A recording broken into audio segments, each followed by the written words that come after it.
Hi, I'm Shlomi Ron. I'm the CEO at the Visual Storytelling Institute. We are based here in sunny Miami. Welcome to another episode of the Visual Storytelling Today show. Today, I'd like to start with a simple question. What do you get when you mix together storytelling and geography? Well, I've recently come across BuiltStory. It's a new mobile app that's doing just that. So just imagine you can create self-guided tours where each stop is in essence a chapter of a longer story you're telling about your town or other places you're visiting. So not only that, and that's the cool part about it, is that the app allows you to sell your tours and getting other people to appreciate the stories behind your favorite places and other places you're planning to go. So how cool is that? So especially these days as we entering the reopening period during this summer, I figure this is a great topic and a great opportunity to use to tell a visual story, especially after our 2 months plus of long lockdown. So with this in mind, I'd like to introduce you to Brian Alonso. He's the co-founder of BuiltStory, and he's going to tell us more about this unique visual storytelling approach. Welcome to the show, Brian. Thank you, Shlomi. Thank you for having me. Really happy to be here. No, that's great. Yeah, I know we met through a mutual, actually a client, Avenue 3 Miami down here, and it's actually also testing this exciting platform. So I thought this is a fantastic opportunity to share this with our listeners and viewers. And before we dive right in, maybe you can tell us a little bit about your most emotional moment that got you to start BuiltStory. Yeah, so I accidentally got involved in historic preservation in Miami. I am born and raised also in Miami. Yep. And my family was very fortunate to have owned a historic building in downtown Miami. Yep. It was we've heard of many ways, the second or third largest Walgreens ever built. Oh, wow. And it was built by Charles Walgreens himself. And in fact, his grandson came into our store about 15 years ago and told us all of his memories of the building. And it was a really cool experience to own a slice of history, but also to have and acquire all the stories that were involved with that one building and all the layers that had to do with it. And so it was a fantastic experience for me to do that. Now, we parted ways with the building more recently, and the building was in need of a rehab, and it really went to a great new property owner who was able to do what the building needed to have done to it. And so in a sense, I lost some of that connection. And it really came to me as, if this is just my one building, how many other stories are out there, and how do we collect and keep those stories in a sustainable way to keep them going? And also along the way too, because of my interest in the building, interest in the history of Miami, I got involved with Dade Heritage Trust, the largest historic preservation group in Miami-Dade County. Yep. And I'm a past president of it, and really enjoyed getting to see and learn so much about the city, a city that I grew up in and really thought that I knew most of what there was to know about it, and realized that I knew a fraction of it. And then getting access to that information was hard, where I could sit in a meeting and somebody would tell me a story and really get to hear that story from that person. But if I wasn't in that meeting with that person, I never would have known that. And you have History Miami, and you have other organizations out there that do a decent job of collecting this stuff. But really I tried to get my mind around, how do we make these stories available to everybody in a sustainable, easy to use way? And today's way is technology. And so it's come to think of it, it's actually crowd storytelling, because you're actually using the crowds to create stories and share them. Exactly.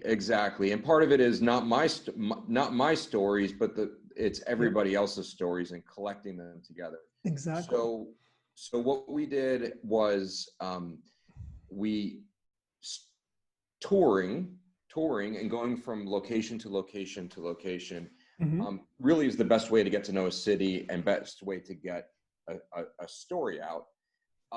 And so what we did was using technology that we were able to develop is we started making tours.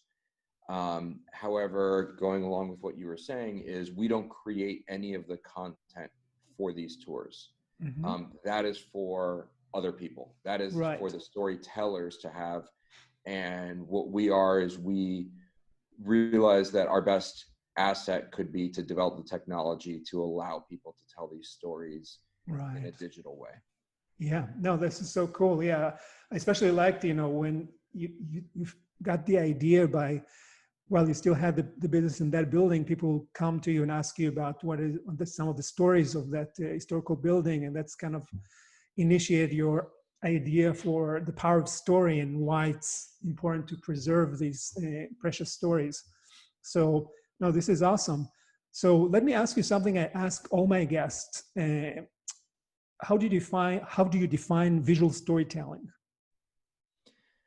So to me, um, in my narrow scope here of what we're doing, Yeah. but also more broadly, to me, visual storytelling is a connection between people and place. Hmm. And I've always been a visual learner. When a teacher could sit up in front of a class and Yeah. give a lecture, it's all audio. But as Yeah. soon as they start drawing a diagram on the wall, everything made more sense to me. And that memory to me was 10 times more impactful if I saw it than if I listened to it. Yeah. And so to me, visual storytelling is about the association of a visual object to the story behind it. And so if we can, like my app does, is takes you to a specific place where a story happened, and you can be there and have the visual stimulation around you connected to the story being told to you at the same time, that memory and that emotional connection is 10 times stronger than just reading it in a book, or perhaps even watching on TV. It's being there, immersing yourself in it, and connecting yourself to it. And so, to me, that's what visual storytelling is.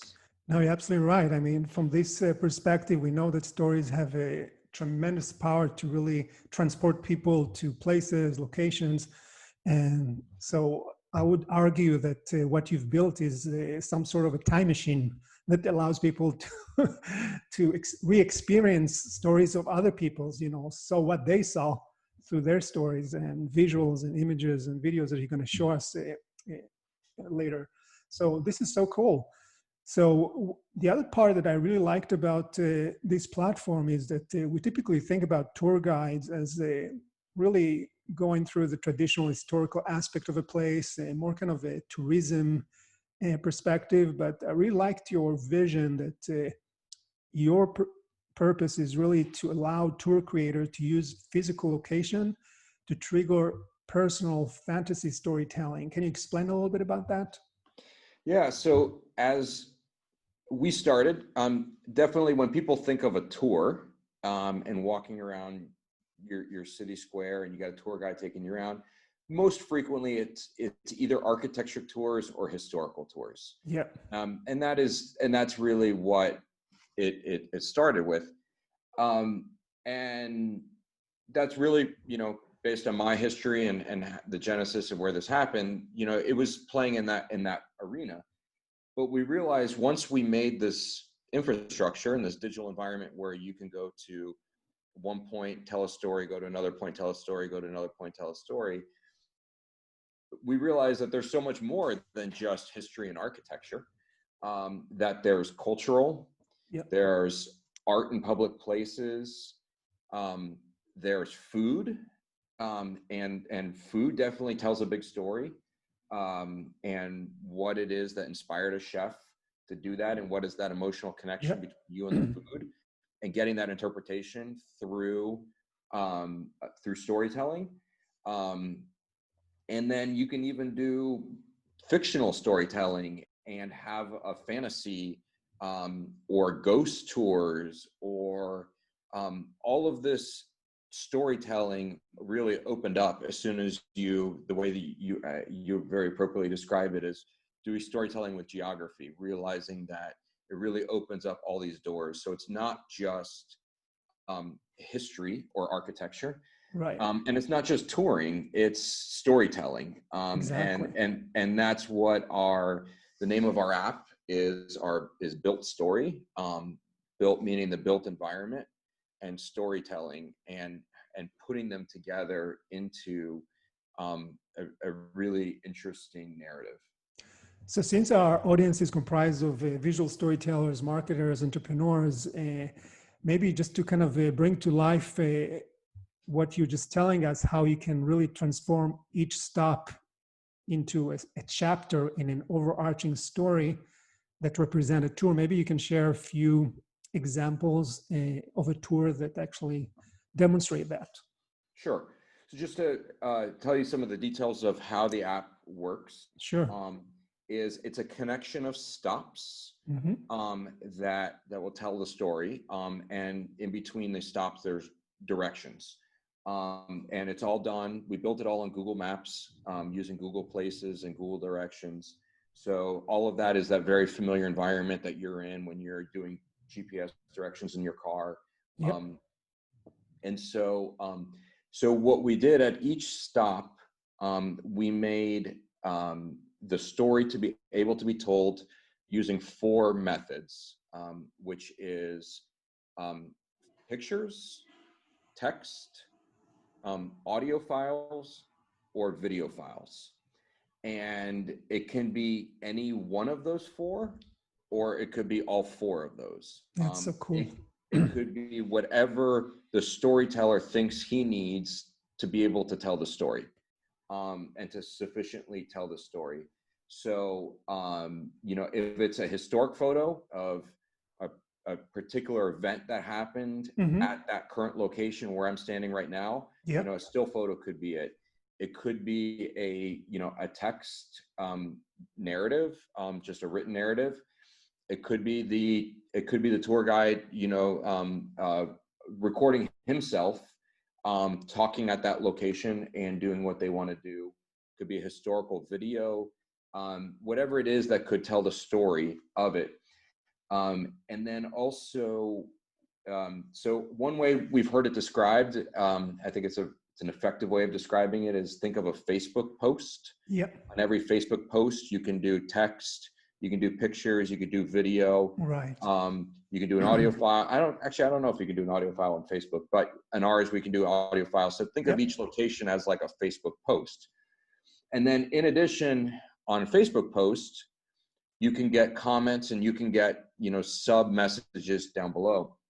So what we did as well is we made a journal feature. So when you're at that stop and you've just got this chapter of the story, like you like to describe it before, you can also then journal about it and express your feelings and how did that make you feel, and you can document that that thing. So also part of storytelling is listening, interpreting, and then telling, and then there become public comments, right? Everybody can see it. And then if you choose, your journal is private to you, but if you choose, when you write it at the end, we allow you to have a social media share. So then you can then share out just that snippet of your journal. Otherwise, you come to your journal and you'll see your list will grow. Yeah. And so we have some communication, we have some interpretation. As you're listening to stories, you're also putting your feedback into it. You can share it out to your friends. You can keep it internal to you. Is the journal also visible to the tour creator? I mean, can it create like a dialogue between the tour taker and the creator? No, not at this time. I see. and it's just internal to you, and then Got you could it. share it out to social media. I see. We've also, we've gotten some feedback that it would also be really cool to share it out to other people who might be on the same tour with me, Yeah. and have that accidental dialogue with other Right. people that are there. At this time, we don't have that functionality. Got it. Um, Well, you just but started, so the product roadmap will definitely absorb that later on. things to look forward to. But Yeah. it's amazing with technology. Yeah. Once you create the infrastructure, all the additional Mhm. things that you could do, Yeah.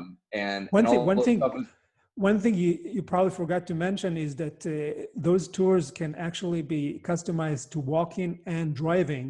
And what I really liked about it is that, especially in the driving part, you can actually, since you can upload audio, you can create actually playlists of the soundtrack that you are offering the drivers as they go from one stop to the other, which is another layer of the storytelling that I thought it's almost like you putting your tour takers as actors in a movie that you actually created. yes. So as the way the structure works Mm-hmm. is when you decide that you're going to electronically purchase a tour, um, it will then say where. And so Cool. So why don't you show us a few examples just to give people a sense? This is obviously for people who's going to watch this on YouTube. For the folks in podcast land, we'll sure. try to be descriptive as possible. Shlomi, can you see the video? Yes. Okay. So this is what our app looks like. It takes you in, it shows you your current location, and it'll show you tours that are around you, that have been created around you. Mm-hmm. There's a filter button up there, and you can do walking, bicycle, or car tours. Oh, Actually, let me go back there. So you can do, you can filter based on different interests. correct. And then, so mobility would be car, Mm-hmm. um, bicycle, or foot. Yep. It could also be Segway. Oh, I would do wow. a bicycle, or rollerblades if that's your preferred mode of transport. Or scooter, maybe. Uh, Scooter. Yeah. And then we've got some age appropriate things. Mm-hmm. We've gotten a lot of families traveling Right. who have young children and are looking for particular activities like that. Yeah. In particular, children traveling can't be part of a larger walking Mm-hmm. tour groups. Well, and this is before COVID-19. Yep. And so we've got some age things, and then we've got here categories where was this an architecture tour, art and culture, children's activities, cuisine and bar, fictional storytelling, history, literature, nightlife, Hmm. or there was a last one there, got cut off, Yeah. which is a special category, which would be like ghost tours. Got it. And so you can filter down if you have a particular preference, and there is that abundance in your area. You can filter down. In this case, we're going to do the murals of downtown Durham, Mm-hmm. and it'll show you. It'll give you a brief blog of what it is. It'll give you a preview of the stops that you're going to go to. Yep. And then you purchase it right there in the app. All tours are $10. Mm-hmm. We think it's a very reasonable price, and to keep this whole thing sustainable. And there's no membership fees. And there's a revenue share to the person who created the tour. Right. Gets half of it, and our platform gets half of it. Right. In order to keep everything sustainable, keep it moving. Yeah, and there's no monthly fees or anything, right? No monthly fees, no fee to sign up, no fee Yep. to create a Yep. tour, no fee for anything. It's only as Yeah, tours are purchased, there's a that's revenue amazing. share. That's so cool. And then as this was moving here, you saw that we were at this current location, and then it moved along, and it's approaching stop one. And when you get to that particular stop, you'll find the content there at the bottom that in this case is just pictures and text. Yeah, And and then people at the can write bottom here is, stories. and in the bottom here is your ability to add your journal entry. Mm-hmm. Yeah. And you can take a photo as part of your journal too, and Oh, say, wow.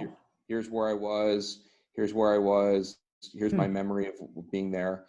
That's so cool. It could be a selfie. It could be a selfie, and it will upload that. And then when it finishes, it'll say, do you want to share this?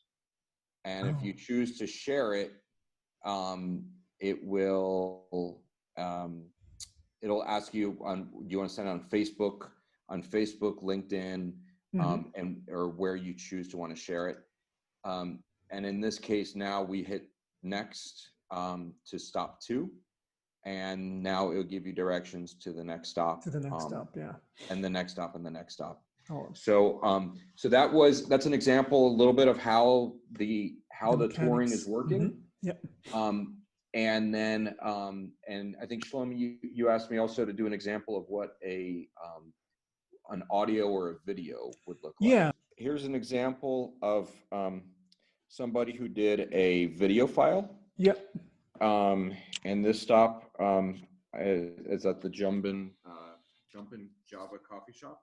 Yep. All right, the first stop on our tour is Jumpin' Java to get some coffee and get our day started the right way.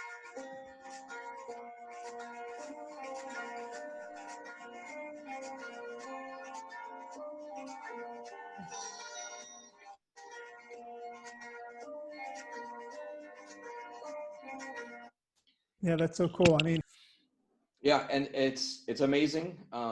Like I said, once you create the platform, all the different ways that it can go, and all the and just by having those 4 forms of storytelling: video, audio, pictures, and text. yeah, Really, what somebody chooses to want to do with it, what narrative, exactly. what connection to their community they know and they want to pass along, is pretty fantastic. Yeah. And so we're really excited to be able to do this.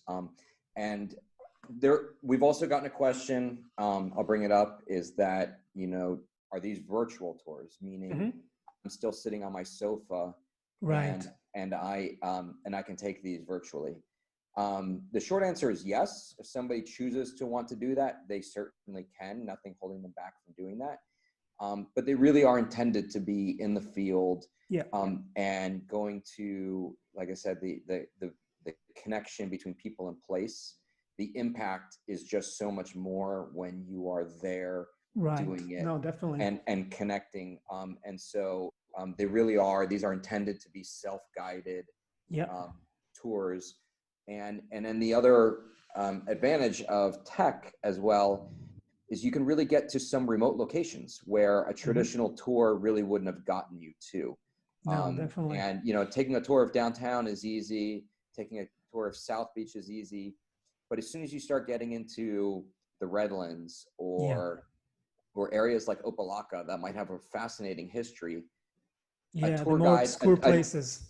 a tour guide, it's hard for them to assemble people to then go out there and dealing with the logistics and dealing with all that stuff, where self-guided on your phone, you take the tour your way, your time, really allows for storytelling to get to some remote areas, such as also in South Florida. We do not have a tour like this, but I've been wanting to do a tour like this for a while. Oh, yeah. I'm hoping somebody will create it. Will be the Native American Trail through South Florida, and go everything from the Tequesta Indians in downtown all the way down to Deering Bay. There's some great artifacts that have been done. And then a lot of the stuff is buried below the ground. So you do need some kind of technology to be able to know what's down there, what you're looking at.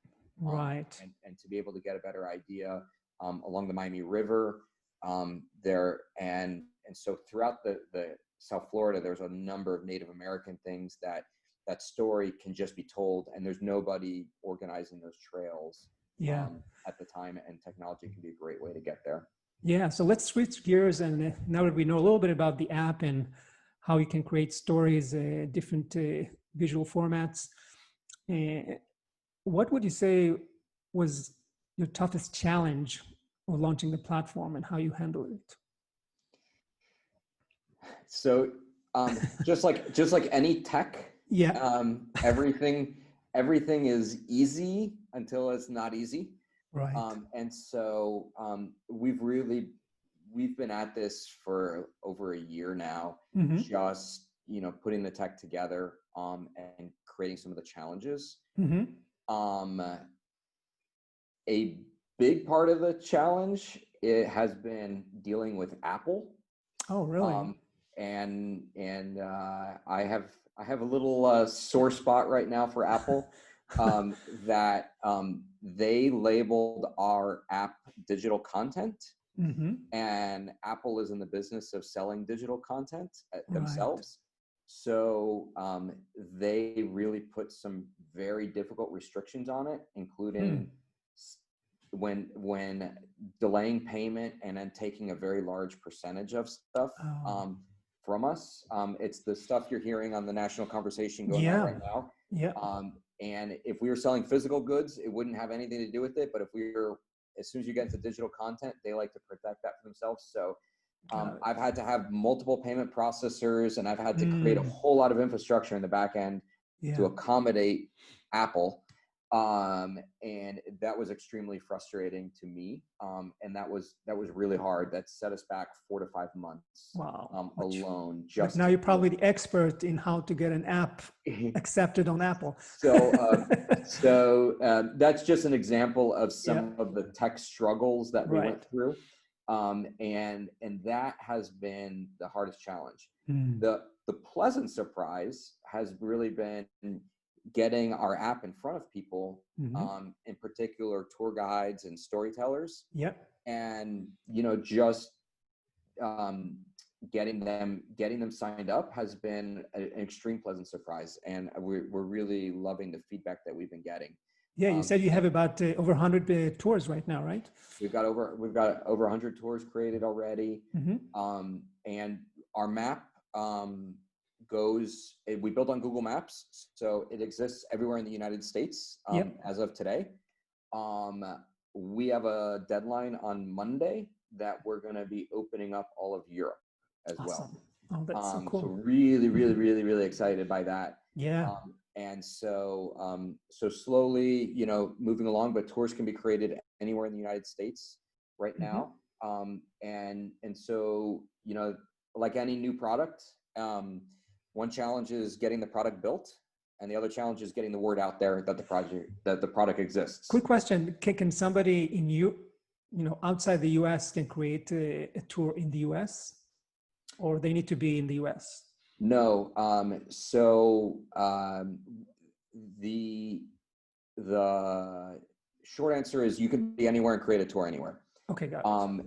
But we have a financial obligation to our business model is that as tours are purchased for $10, half of the revenue goes to the person who made the tour, half the revenue goes to our platform. So we have a financial obligation to pay people who create tours. Got it. And with every country, there is tax, legal implications to all of that. And so we use a company called Stripe for all of our payment processors. And they have reciprocal agreements in 27 countries. So you can register if you're in one of those 27 countries, which are most of the major countries in the world, except outside of China. China, you cannot register. But if they have restrictions. If you're in one of those 27 countries, you can then go onto our platform and register. And then from there, you can then create tours in any of the other countries that we've also opened up. So so you can, in essence, it's just you need to make sure you're part of the 27 countries. Correct. So there's some limitations on there. The short answer is yes. The long answer is it depends. Another important question that our audience is, I'm sure, very curious about, since we are all wearing the marketing hat. Do you see any particular how brands could use the platform to create branded tours that support their brand and in essence give their customer base a new and richer experience? Yeah, I mean, it's a great opportunity for Mm-hmm. anybody. So anybody who registers on our platform, whether you're an individual or corporation, you get a landing page. Yep. And you can put a little information, put a biography about you, put some links to your website and things like that, and then Right. you can show all the tours that you've created. But beyond that is, every brand has a connection to something. Mm-hmm. In particular, if you're a lifestyle, Yep.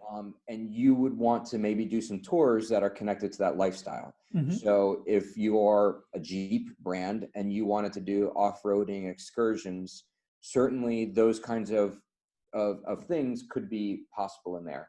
Yeah, I remember Saturn Club used to have those tours long ago. I don't know if they still have it. And so also, if you're a tour that has a long history if you're a company that has a long history in one community, yeah, and you thought that, showing all the locations and showing the history of mm-hmm. where your first store was and where your first factory was, or things like that, right. that could help you tell the story of your company, mm-hmm. Then certainly there's opportunity there. Yeah. But I think the larger opportunity really is in lifestyle. Mm-hmm. And so if you're a brand that offers a hotel excursion and you wanted to show yeah. additional things to do in your community that are going to help brand your, and help with the lifestyle, you think of the patrons to your establishment. Yeah, I would also think, influencers, people that have already created a personal brand for themselves, compared to Instagram, where you can put images, videos, but there's no like logical story structure. It's really random posting. If you create a story structure, behind a specific tour that influencer want to bring their audience in, I think that's another great opportunity for individuals that already have large following. Yes, exactly. Mm-hmm. Exactly. Yeah. Cool. So another question before we close is, how can tour takers see a place through the eyes of tour creators and really give them something extra? What are your top 3 tips for tour creators that are going to really bring up the level of the experience? So I would say the 3 tips would be: find an interesting narrative. Mm-hmm. I've been on walking tours where it's dry history. Yeah. And it's amazing how somebody wants to hear about this was built in 1936 and this did that. But, oh, wait a second, Al Capone was here and he pulled out his gun and he shot somebody. All of a sudden, the story became interesting. Yeah. And you need to have conflict. So throw some conflicts to the story. So all I would say is, find interesting narratives. That is the best. Second would be to be short and concise. Yeah. And in our world today of fast-paced social media and short attention span. Yeah. Attention spans are minimal. So do the minimum it is to tell a story. Nobody anymore wants to read War and Peace. Yeah. And so, be short and succinct. And then finally this is part of our job, but also we need help is to make it easy. Right. And so if you're expecting somebody to walk 1 and 2 miles between stops, that's not a helpful tour.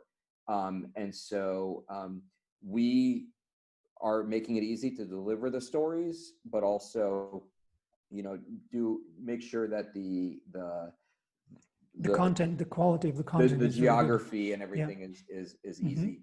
And I think if we do that, we'll have this is going to be fantastic. That's so cool. So thank you so much for your time today. I've learned so much about, how you can mix geography and storytelling, in a new way that I haven't thought about.